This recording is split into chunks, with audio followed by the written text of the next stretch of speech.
This is part 34 of WCF video series.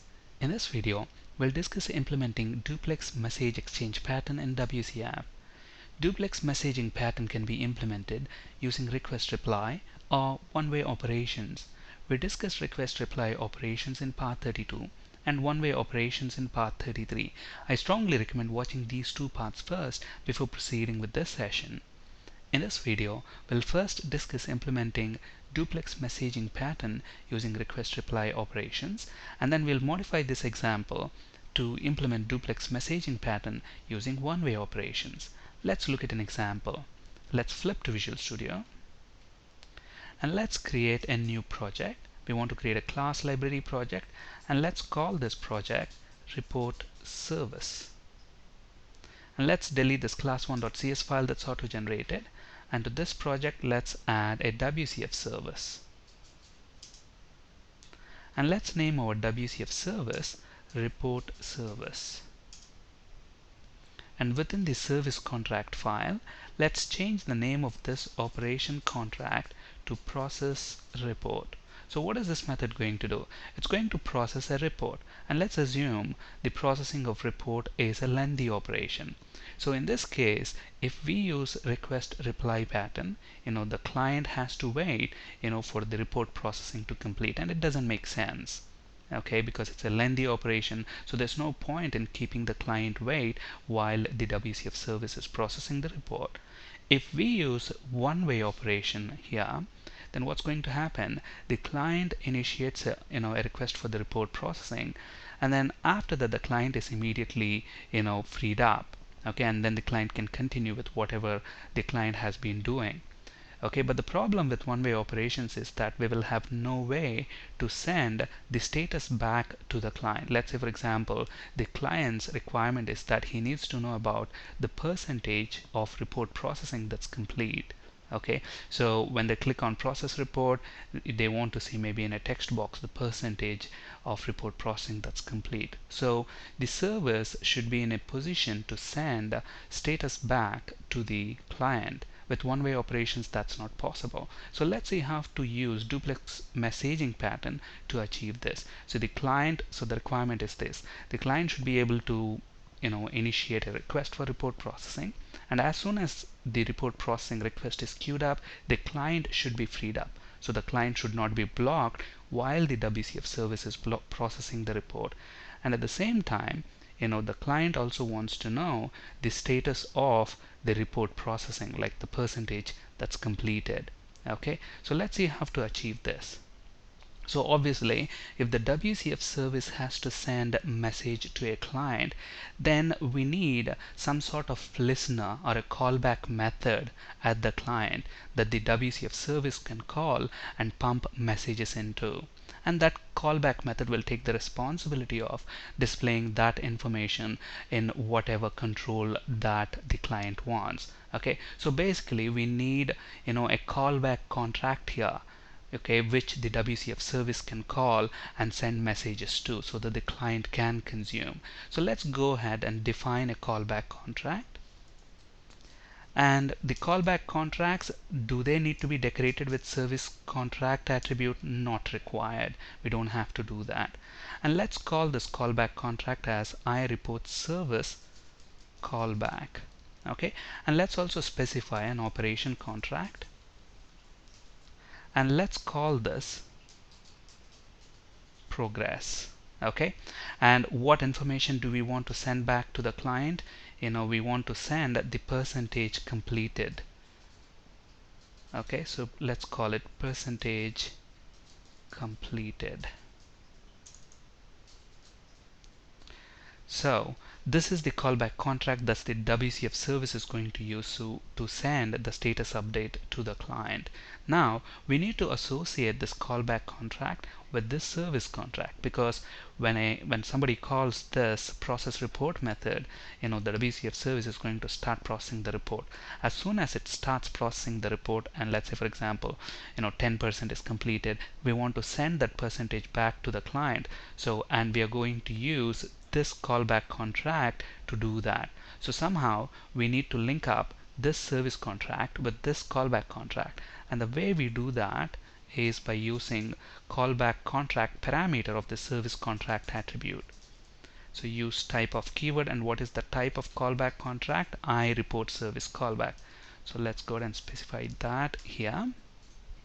Alright, and notice that at the moment both of these operation contracts doesn't have is one way equals true, meaning at the moment these are request reply operations. Okay, so here we're going to use request reply operations to implement duplex messaging pattern, and then we'll modify the same example to use one way operations. Alright, so that's on the service side. So we have done everything that we need to do. We defined a callback contract, and then we associated that callback contract with the service contract. Now we need to implement the process report method of the service. Okay, so let's go ahead and do that.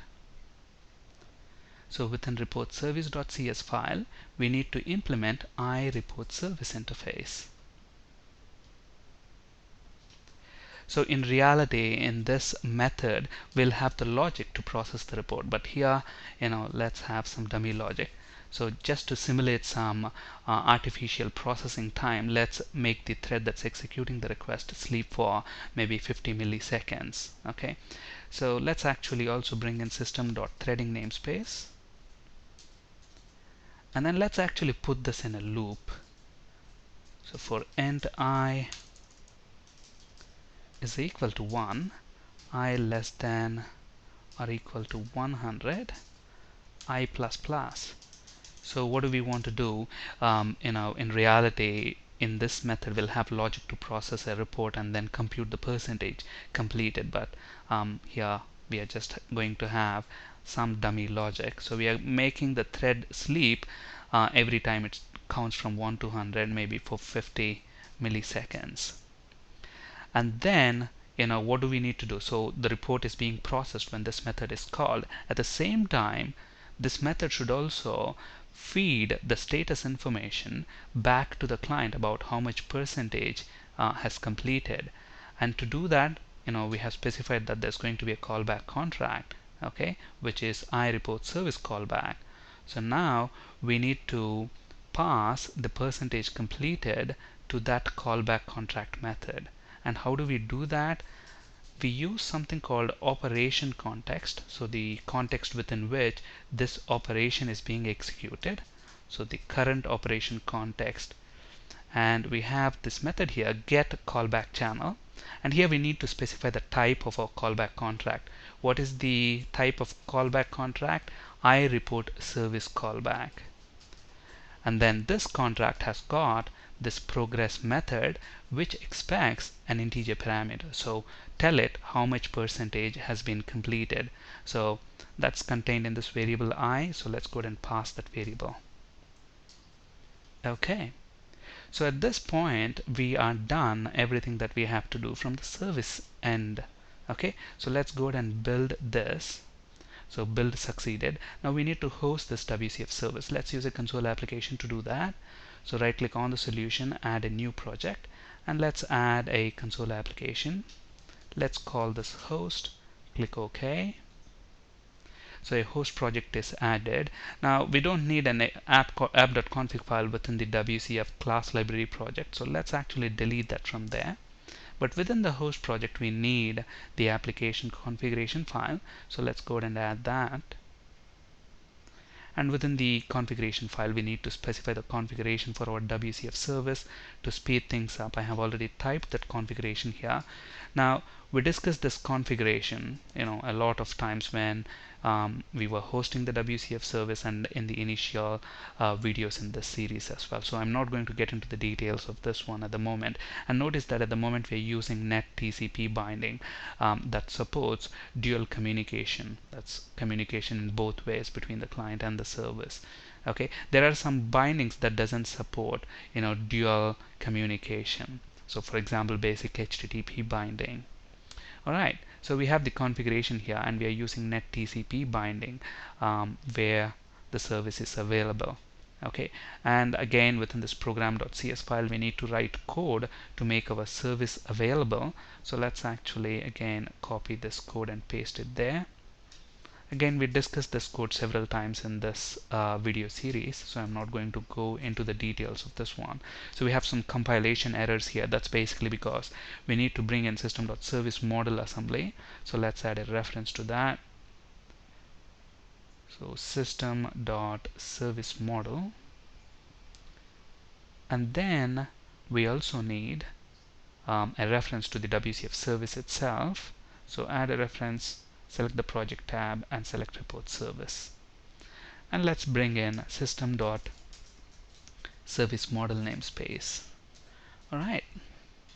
Okay, and let's set this host project as our startup project. And then let's run this by pressing Ctrl F5. So our host is up and running. Now let's create a client for this WCF service. So let's flip to Visual Studio. So let's create a new project here. Let's actually create a Windows Forms application, and let's call this maybe Duplex Client. You can give it any meaningful name you want. So Duplex Client. Click OK. And let's first design this Windows form. So let's drag and drop a button and a text box control. So button and then a text box control. Alright. And let's quickly change the text on the button to something like process report. And let's also change the name of the button to maybe BTN process report.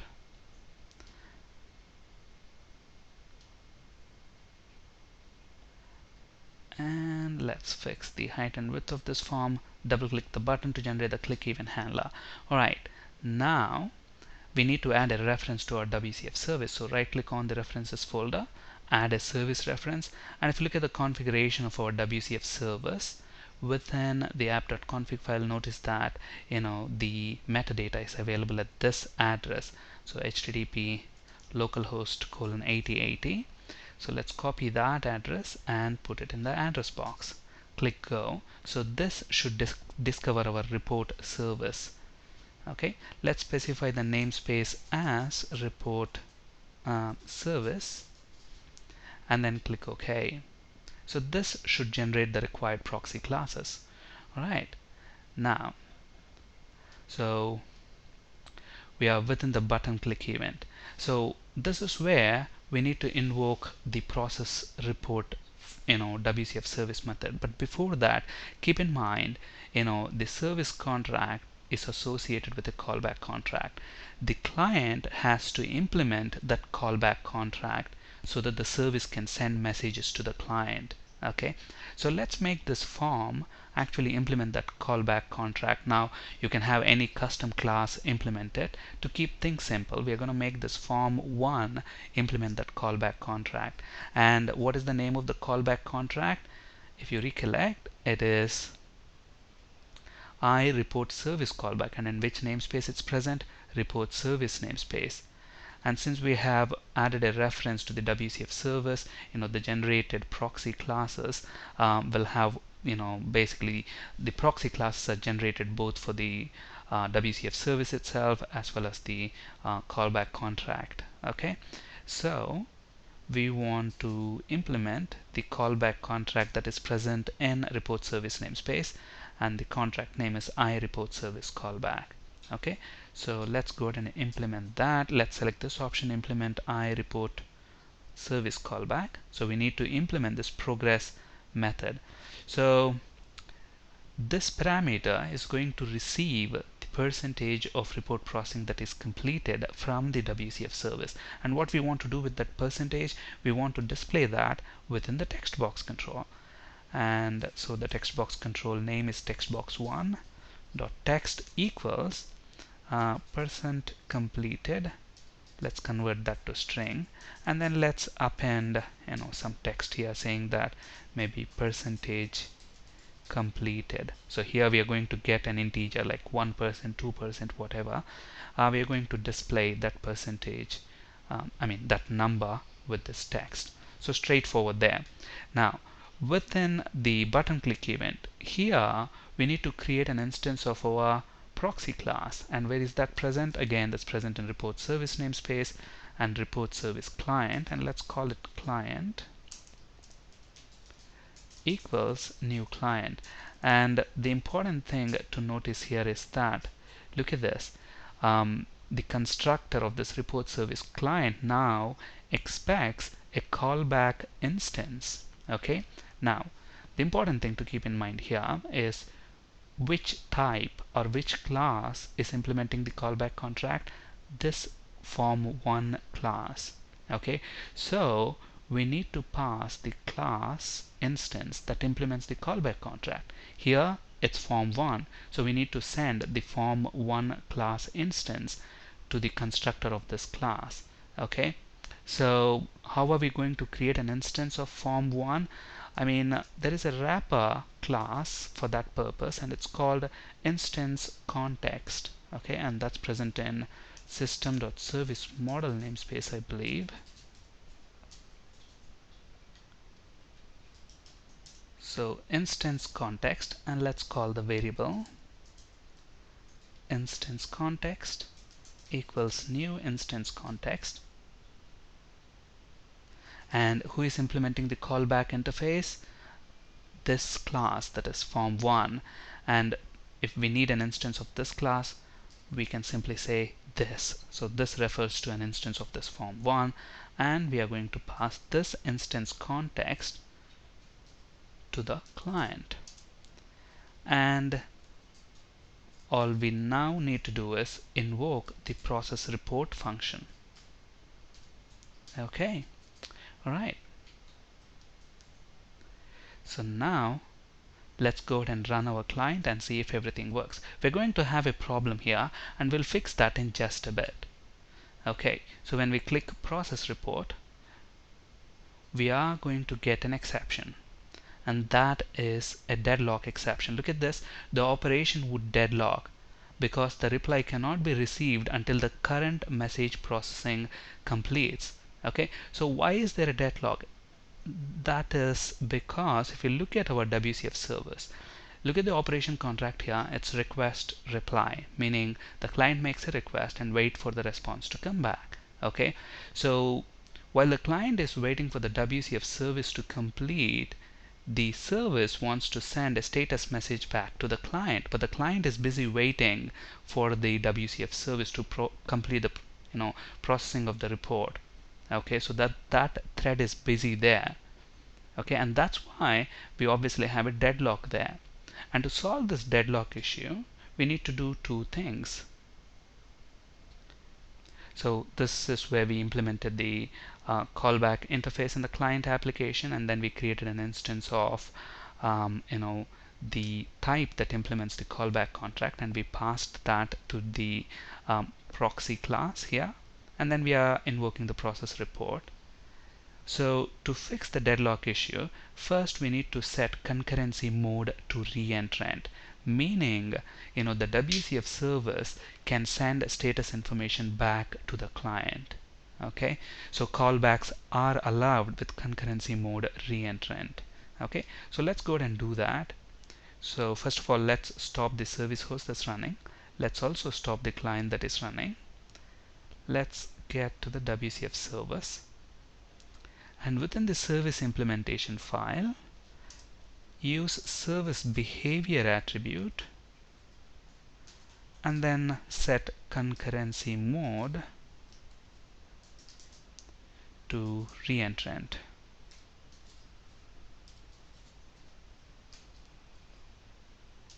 Okay, and then within the client application, we need to set synchronization to false. So callback behavior use synchronization context equals false, so that the UI can get updated as and when the percentage completed comes into the callback method. Alright, so with these changes, let's go ahead and run our WCF service, and then let's go to the client, update the service reference. So it's still updating it. Let's go ahead and run the client. let's click process report. So we should get now the percentage that is completed. Look at that, as the report is being processed, the percentage completed is being communicated back to the client. Okay. Alright, so we have seen how to implement this duplex messaging pattern using request reply operations. So if you look at the service contract file, both these operations, okay, are request reply because we haven't specified is OneWay equals true. Now, how do we use one-way operations to implement this duplex messaging pattern? It's very simple. Now, since we are using one-way operations, the deadlock wouldn't be an issue. So within the report service itself, we can get rid of this concurrency mode. So let's actually comment that that's not required. Let's also stop the service host that's running. And within the client application, we don't require this synchronization context as well, so we can comment that as well. And within our WCF service, make these operation contracts one way. And how do we do that? Simply set is one way equals true, and do the same thing with this callback method. Alright, so let's go ahead and run the WCF service. Let's flip to the client application. Let's update the service reference, and then run the client application. Process report. As and when the report is being processed, the percentage should be complete, communicated back to the client. Look at that. All right. So to implement duplex messaging pattern using one-way operations, we don't require that concurrency mode, we don't require that synchronization context, and all you need to do is set is one-way equals true on both the operations. That's it for today. Thank you for listening. Have a great day.